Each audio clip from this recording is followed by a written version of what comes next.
semuanya, selamat datang di Bintang 5 Channel dalam program acara Movies, Movie Inside Story.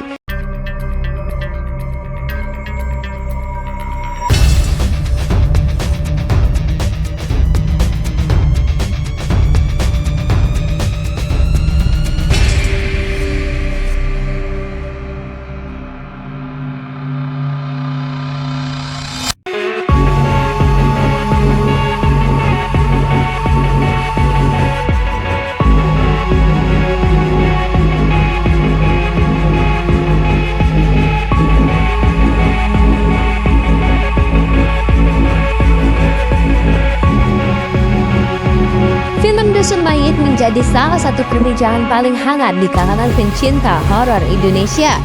Sejak kemunculannya, film ini sukses mencuri perhatian dengan atmosfer mencekam, kisah kelam tentang desa terpencil, dan balutan mitos lokal yang menggigit.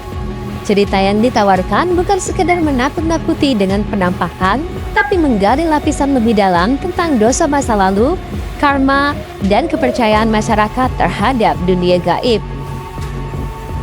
Dusun Mayit hadir sebagai salah satu film horor Indonesia yang menggabungkan kisah pendakian dengan atmosfer mistis pedesaan. Ceritanya berfokus pada sekelompok anak muda yang tersesat saat menelusuri kawasan di kaki Gunung Welirang, lalu menemukan fenomena supranatural setelah melihat tanda-tanda ritual. Film ini diadaptasi dari tweet viral karya Zero Point yang sempat populer di media sosial dan dikenal dengan nuansa misterinya yang kuat. Film ini digarap oleh sutradara Rizal Mantovani, sosok yang lekat dengan film horor Indonesia. Rizal bersama tim produksi menargetkan film ini dirilis resmi pada 31 Desember 2025 dengan menekankan nuansa alam pegunungan sebagai elemen ketegangan utama. Dusun Mayit menampilkan aktor-aktor muda seperti Amanda Manopo, Ersya Aurelia, Fahad Haidra, dan Randy Martin. Kisah film Dusun Mayit berakar dari legenda urban yang berkembang di beberapa wilayah Jawa. Konon ada desa yang dikutuk karena penduduknya melakukan pelanggaran besar terhadap adat dan leluhur. Desa itu kemudian dikenal sebagai Dusun Mayit, tempat di mana kematian bukan lagi akhir, melainkan awal dari teror baru. Berikut sinopsis singkat tentang film Dusun Mayit. Aryo yang diperankan oleh Fahad Haidra, Nita diperankan oleh Ersya Aurelia, Raka diperankan oleh Randy Martin, dan Yuni yang diperankan oleh Amanda Manopo awalnya hanya ingin menikmati petualangan di Gunung Welirang usai menjalani ujian di kampus mereka. Di pos registrasi, seorang warga lokal sudah mengingatkan keempat pendaki ini untuk menjaga perilaku selama mendaki gunung. Namun, Nita mengabaikan nasihat dari warga tersebut dengan menyenggol sesajen di dekat pohon besar dengan kakinya. Setelah itu, kejadian mistis tak henti meneror mereka. Nita dirasuki sosok misterius yang membuat ketiga temannya panik luar biasa. Setelah tersesat di pasar di kaki gunung yang konon merupakan gerbang antar dimensi, mereka justru terjebak di sebuah desa misterius. Tidak hanya itu, mereka menemukan festival rakyat aneh dan bertemu dengan banyak sosok misterius lainnya. Dari situ, keadaan semakin terasa sulit bagi mereka. Mampukah Aryo dan teman-temannya keluar dari desa itu dan kembali pulang dengan selamat? Kamu bisa tonton kisah selengkapnya di bioskop yang ada di kota kamu. Yang membuat film Dusun Mayit berbeda dari horor kebanyakan adalah penggunaan simbolisme adat dan spiritualitas Jawa. Setiap elemen mulai dari sesajen, tembang kuno, hingga ukiran pada batu nisan memiliki makna filosofis. Film ini tak hanya menawarkan teror visual, tapi juga mengajak penonton memahami benturan antara modernisasi dan tradisi. Desa dalam film ini bukan sekedar latar tempat, melainkan representasi dari hati manusia yang penuh rahasia dan penyesalan. Tema dosa yang diwariskan menjadi pusat narasi, seolah menegaskan bahwa masa lalu tidak pernah benar-benar mati.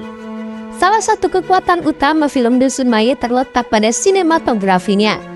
Kamera bergerak lambat, pencahayaan alami, dan dominasi warna tanah membuat setiap adegan terasa hidup dan nyata. Penggunaan handheld kamera di beberapa bagian meningkatkan kesan raw horor, seolah penonton ikut terseret ke dalam teror itu sendiri. Musik latar yang didominasi suara gamelan, desiran angin, dan bisikan samar menambah kedalaman atmosfer. Semua elemen ini membangun suasana mencekam tanpa harus menampilkan jump scare berlebihan. Film ini juga dimintangi oleh jajaran aktor muda yang tampil dengan intensitas luar biasa. Akting natural mereka membuat ketakutan terasa autentik, bukan dibuat-buat. Tokoh utama yang diperankan dengan penuh emosi dan ketegangan menjadi cerminan rasa bersalah manusia terhadap tradisi yang dilupakan. Selain itu, karakter warga desa yang misterius dan ekspresi wajah penuh rahasia turut memperkuat kesan folk horror ala film The Wailing atau Midsommar, namun tetap berakar kuat pada budaya Nusantara. Selain menghadirkan horor, film Dusun Mai juga menyentuh aspek sosial. Ia menggambarkan bagaimana masyarakat modern sering meremehkan kepercayaan lokal, menganggapnya tak lebih dari mitos. Padahal dalam konteks budaya Indonesia, tradisi dan ritual leluhur memiliki nilai spiritual yang mendalam.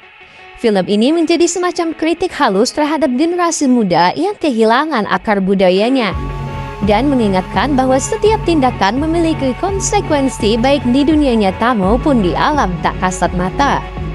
Sejak penayangannya, film Dusun Mayit menuai beragam respon. Banyak penonton memuji keberanian sutradara dalam menyajikan cerita yang kompleks namun tetap menegangkan. Para kritikus pun menilai film ini sebagai tonggak baru dalam genre folk horror Indonesia, di mana mitos dan kenyataan melebur menjadi satu kesatuan menakutkan. Sebagian bahkan menyebutnya sebagai film dengan nuansa paling autentik sejak Pengabdi Setan. Hal ini memperlihatkan bahwa pasar horor lokal kini semakin matang dan siap bersaing di kancah internasional. Di balik semua teror dan misteri, film Dusun Mayit menyimpan pesan moral yang kuat. Jangan pernah meremehkan tradisi. Setiap adat dan ritual memiliki makna, dan melanggarnya bisa bawa bencana. Film ini menegaskan pentingnya keseimbangan antara modernisasi dan spiritualitas adalah dua hal yang seringkali berbenturan. Sebagai penutup, film Dusun Mayit bukan hanya sekadar tontonan horor, tapi juga perjalanan spiritual yang menguji batas iman dan logika. Dengan kisah yang kuat, sinematografi mengagumkan, serta pesan moral mendalam, film ini berhasil menempatkan dirinya di jajaran horor Indonesia terbaik dalam dekade terakhir. Melalui film Dusun Mayit, kita diajak untuk merenungi kembali arti tradisi dan dosa masa lalu yang mungkin belum benar-benar kita tebus. Karena seperti pesan yang tersirat dalam film ini, tidak semua yang mati benar-benar pergi.